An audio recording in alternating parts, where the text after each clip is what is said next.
रामले चाहिँ धनुष तोडेर एक टुक्रा मिया खसेको।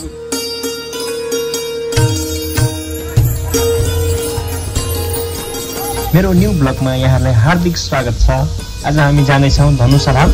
धनुषाधाममा के कस्तो छ, के छ अब रामको धाम अथवा राम सीताको धामहरू धनुषाधाम, यसमा के छ कस्तो छ भने हामी यसो हजुरलाई यो भिडियो मार्फत जानकारी गराउँछौँ। हामी अहिले छौँ यो ढल्के बर्चोकमा।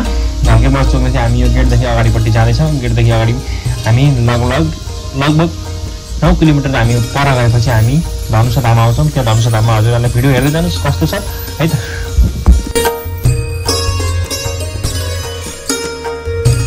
मैले रामको प्रख्यात धनुष कस्तो धनुष बाना हालेको यस्तो चित्र होला त्यस्तै कल्पना गरौँ हामी होइन। धनुषाधाम 4 किलोमिटर छ, 4 किलोमिटर देखिएको छ धनुषाधाम।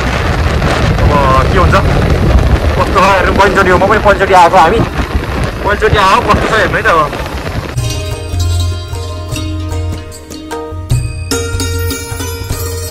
दामी दामी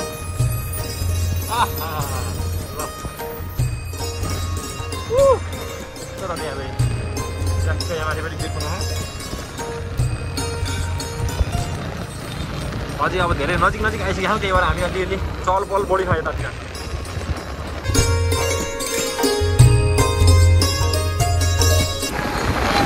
हामी अब लगभग धनुषाधाम आइसकेका छौँ है। हामी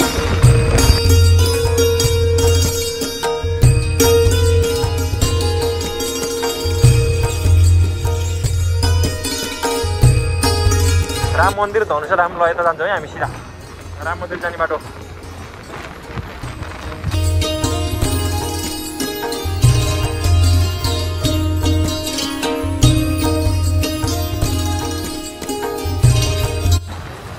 यो राम्रै बजार रहेछ है। राम मन्दिर जान्छौँ हामी। हजुर राम मन्दिर देखाउँछु। पुरै इन्डिया जस्तो लागिरहेको मलाई। इन्डिया पुरै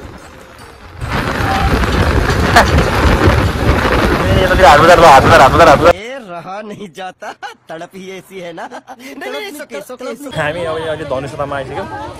धनुषाधाममा आइपुगेका छौँ। यहाँ चाहिँ अब हाटबजार आइरह कस्तो लागिरहेको हजुरलाई धनुषाधाम? कस्तो लागिरहेको धनुषाधाम? यो गर्मी लागिरहेको मलाई। गर्मी त लास्टै गर्मी हो हेर्नु।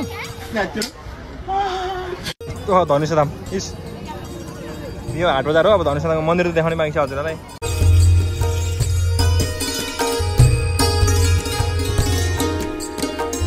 धनुषाधाम बजार है त। हजुरहरूलाई म विभिन्न ठाउँको विभिन्न भ्लगहरू लिएर बेला बेला आइरहन्छु होइन। मैले पहाडदेखि हिमाल, पहाड, तराईदेखि सबै म भ्लगहरू हजुरलाई देखाइरहेको। यो चाहिँ अब तराईमा मध्य प्रदेशमा हेर्नु। यतापट्टि यो धनुषाधामको बजारहरू पुरै यो इन्डियाको बोर्डर साइड हो। तर यहाँ इन्डियन जस्तो लागिरहेको होइन सबै होइन। हजुरले अब केही भन्नु नि त यसो है। कति हो यसको? कति हो हजुर? होइन एउटाको एउटा 20 रुपियाँ। यति दिनु मिल्दैन? यति दिनु मिल्दैन एउटा? ए आउनु यति दिनु एउटा। हामीलाई यतिको लड्डु दिन्छ। चाहौँ होइन हातमा खाने क्या यत्तिकै। एउटा दिनु हामीले उहाँलाई यति पैसा दिने हो। 300 रुपियाँ किलो हुनु होइन? ठिकै हो लड्डु। ल यहाँ सबै लड्डु छ। ल हामी यहाँ धनुषाधामको हाट बजार पनि यसो अलिअलि घुमेर अब मन्दिर धनुषाधामको राम मन्दिर जाँदैछौँ। राम मन्दिर अब कति अलि यतापट्टि छ। राम मन्दिर कस्तो छ यहाँ चाहिँ एकदम हाट बजारमा एकदम लड्डु सड्डु सबै पाइयो है।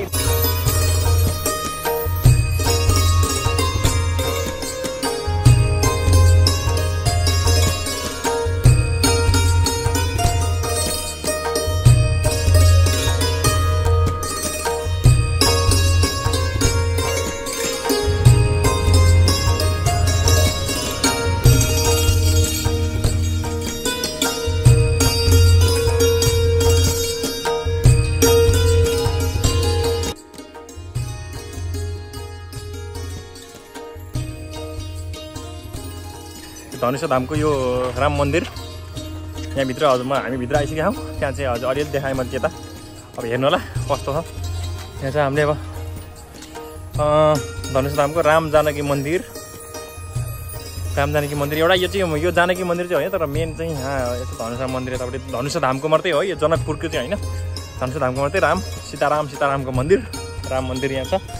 विशेष यतापट्टि यस्तो बगैँचाहरू फुलहरू, राम सीताराम राम सीता लक्ष्मण यता यहाँ, यतापट्टि भरत र शत्रुघ्न यहाँ हुनुहुन्छ 5 जना। तलपट्टि हनुमान भैया हुनुहुन्छ, यहाँ हाम्रो हनुमानजी हुनुहुन्छ यतापट्टि।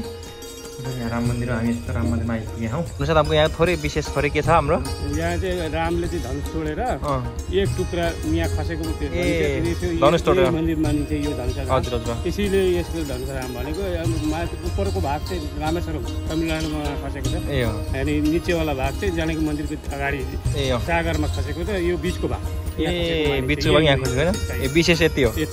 जनकपुरमा चाहिँ अरू सब चिज जनकपुरैमा छ। हस् हस्, ल थ्याङ्क यू, धन्यवाद हजुर। हस् मन्दिर हो यो है त, हजुरले बुझिहाल्नु यहाँ धनुषा धाम किन भनेको रहेछ मैले अब बुझ्न जिज्ञासा भएर। रामले धनुष तोड्दाखेरि बिचको भाग चाहिँ यहाँ खसेको भन्ने किम्बदन्ती अर्थात् विशेष नै होला यसको यहाँको। अब यहाँ चाहिँ अब जनकपुर चाहिँ विशेष, अब जनकपुर अलिक टाढा पर्छ, अलिक टाढा। म अर्कोचोटि भ्लगमा ल्याउँछु हजुरहरूलाई जनकपुर चाहिँ। अब यहाँको राम विशेष चाहिँ त्यही हो। त्यहाँ अहिले मैले हजुरलाई सुरुमै देखाएको मन्दिरमा बिचको भाग, रामले धनुष तोड्दाखेरिको बिचको भाग चाहिँ यहाँ पर्दो रहेछ।